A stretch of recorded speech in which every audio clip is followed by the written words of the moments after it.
deny you. Where are you coming up at? Come on. Okay, I guess you're not. All right, so I guess I'm not going to get that one up. But so essentially, like, Doctor Who was kind of the next one that really stepped into it. They did it a lot more with time and a lot more with, you know, chronology of it. Like, that's kind of where they were coming from. But it's essentially the same thing. And then Fringe, like Stranger Things, like the Upside Down, that was all of a sudden right into it, right? The Upside Down is like our world, except that bitch is upside down. So we saw that right off the bat. And a lot of these work with, when we think about like how these stories work, like, again, you know, Stranger Things is a character-driven show, right? We're stuck on who the characters were and why we love those characters, right? Let's see if I can't close this down real quick. Let me see.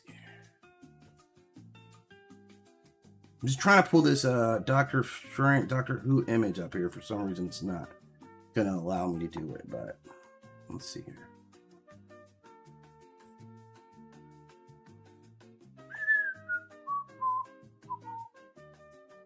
Where's that folder at?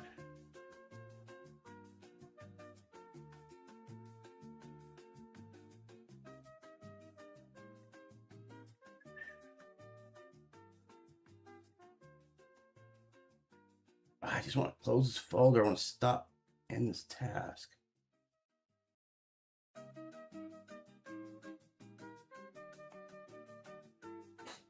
Okay, let's see if I can bring this file up for you guys here. Because essentially, like, Doctor Who, of course, was like British's entry in this. Like, this thing spans decades in itself. So they were already prepping like a whole bunch of us to kind of get into the idea of a multiverse. Like, we've been on Multiverse for a little while, and that's massively successful. And I think the best thing it did overall for that genre was just start to expose people to the idea of it. So, like, again, what are you? What kind of file is this?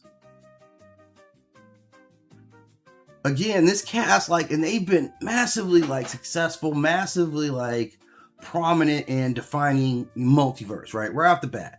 So this dude, the one who plays from Game of Thrones, House of Dragons, that's my favorite one. I haven't really been into the series. I'm being really honest with you guys. Like, I watch a lot of sci-fi. I've just never gotten into Doctor Who. Not that I have anything opposed to it, but it's great in that regard. So then we're also talking about, and this is another one, man.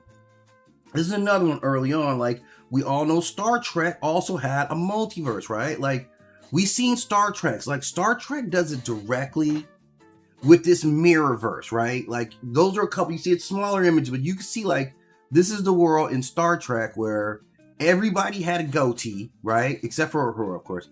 Everybody had, like, their shirts are all different. They got more like V-neck shirts, way more revealing outfits, and maybe it's only Spock that has a goatee. Maybe it's only Spock that has a goatee, but this is how you knew it was evil Spock. Like, you could tell, like, it was the Enterprise. It was everybody on the Enterprise, just a little bit different, right? Like, just a little bit different.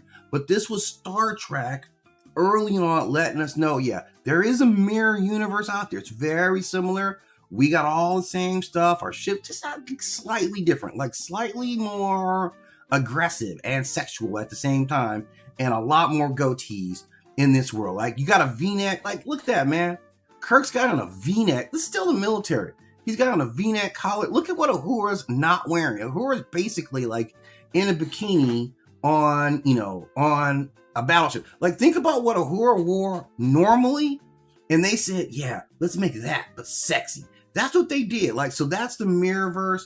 The mirrorverse, they don't be caring as much about anything else, right? You got to be hot.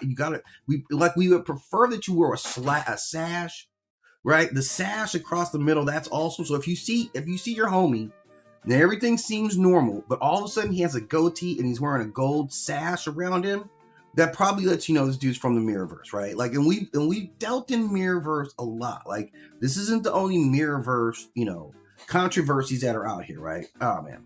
So with the mirrorverse, it requires us to really stay on point, right? Because we can easily get fooled by the stuff that we think is our normal stuff, right? We'll be running around thinking everything is normal, but everybody here is just an evil version of who they were in